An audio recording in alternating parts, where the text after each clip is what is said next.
Are fat people lazy? Of course! Look, where you are today is a sum total of all your choices. If you're fat, it's because you're lazy. But you're in control of your destiny. That's self-empowerment, baby. You gotta build a better you.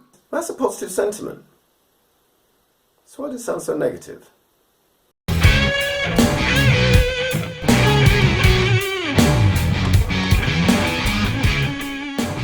Is the way you look a reflection of your character or personality?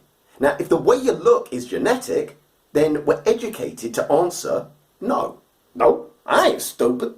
Don't need no book learning to know that. Well, apparently you do. Studies done on preschoolers, hopefully they haven't been fundamentally warped by society's standards, found that when you showed them two pictures, one of an objectively beautiful person and the other of a person with facial asymmetries, and then said, who's the bad person, would choose the asymmetrical face. Now this means we're either hardwired to perceive unattractiveness as a threat or danger, and conversely, attractiveness as trustworthy and comforting, or we pick this stuff up really early on. Poor beast. No wonder people are so drawn to plastic surgery. If it goes well, people, including yourself, treat you better. If it goes well. Whether it's nature or nurture, Disney is a gateway drug. By the time you progress to Bond, you've fully bought into deformity equals bad guy. However, when you take other phenotypical traits like hair, eye and skin colour, as well as skeleton, muscles, shape, features, our view on personality isn't hardwired. These are created by society. If some cult priest somewhere concocted a nonsense that six-pack abs are evil, you know there's a whole bunch of people that could be convinced of that. And God branded Satan's armies with brick-like bumps on their bellies to reveal their vanity, for it was sinful. And translate the word sit up with its 5 evil letters into ancient Sumerian. It means Satan. Most of society seems to be slowly shifting, though, to the concept that physical attributes that you can't change give no indication of character.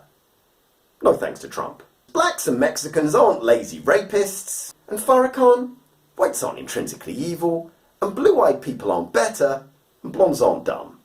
Now you still see and hear these views, and stereotypes persist because they're like a broken clock. Even that's right twice a day. Seek, and you shall find.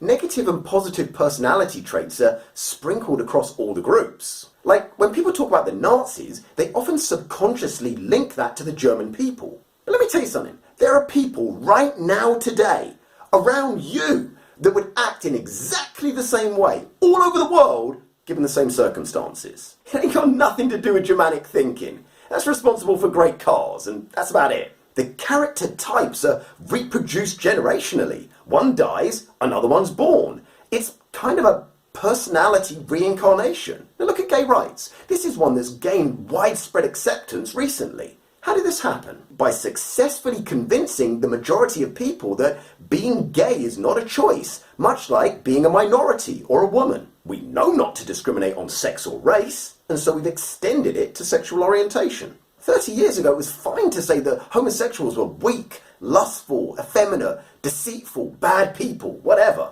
Then the tide turns, and the first move is to say, oh, no, gay people, full of love, kind, sweet, funny, hard-working, great for house prices. Hopefully, in the end, experience will tell us that the gay community has members that encompass all of those traits. Why?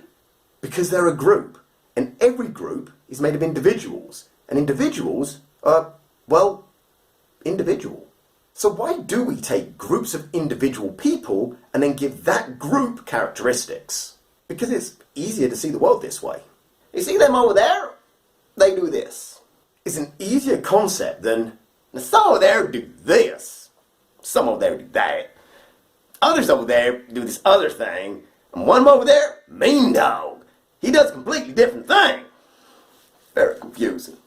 Now you guys who know me probably know where I'm going with this. Groups of people have a range of personalities. It's spectral. The last year, the trans community has managed to convince the mainstream media that they were born this way.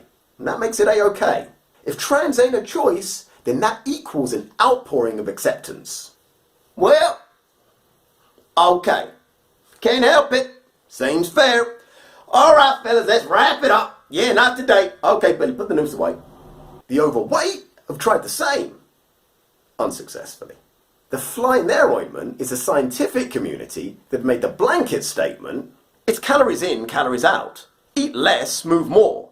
Diet and exercise is the answer. If you're overweight, you're not obeying this law. If you choose it, you lose it. And the fitness industry says, look, you leave your legal lily-livered loopholes in the loo. Forget Judge Judy, I'm Judge Jim. Science is wise to your scam. If you're overweight, it's because you're choosing not to solve it. So you suck it up, like you do that gravy, on your plate, with a biscuit. It's open season in labelling and pinning personality traits on the overweight. You're lazy, slovenly, self-loathing, undisciplined. But I like things to add up. I like consistency. So let's run a little test. If fat people are all those character traits, then that means there are no fat people who are hardworking, disciplined, kempt, self-loving, or high on self-esteem.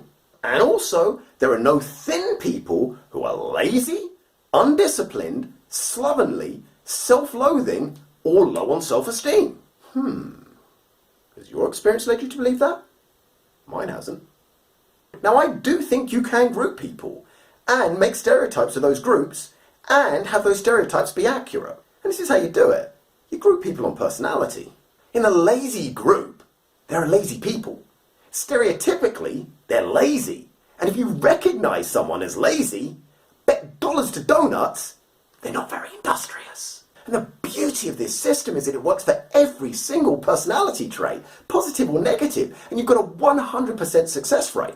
Being fat doesn't tell you about a person's character any better than being thin or being muscular does. Fat is not the physical manifestation of not doing enough. Fat is the physical manifestation of not knowing the right things to do for your body. It's a knowledge deficit. Oh, come on! What about the ones who know the right thing but just don't do it? Yeah, that's self-sabotage, and that's a psychological issue. But if you put everybody who self-sabotages into a self-sabotage group, they'd be all shapes and sizes. So is being fat a choice? Yeah, sometimes. And does that mean they're lazy? Yeah, sometimes. But you know who's always lazy? Who? Who's lazy? Those that assume that being fat is a choice. That's mental laziness. Well, don't call me lazy. Only 10 bucks a day. I'm mentally fit. I get a mental workout. That's a mental pump. I hope this helps. Feel free to have your say in the comments bay. Hit the thumbs up. If you like my vibe, please subscribe. Woo!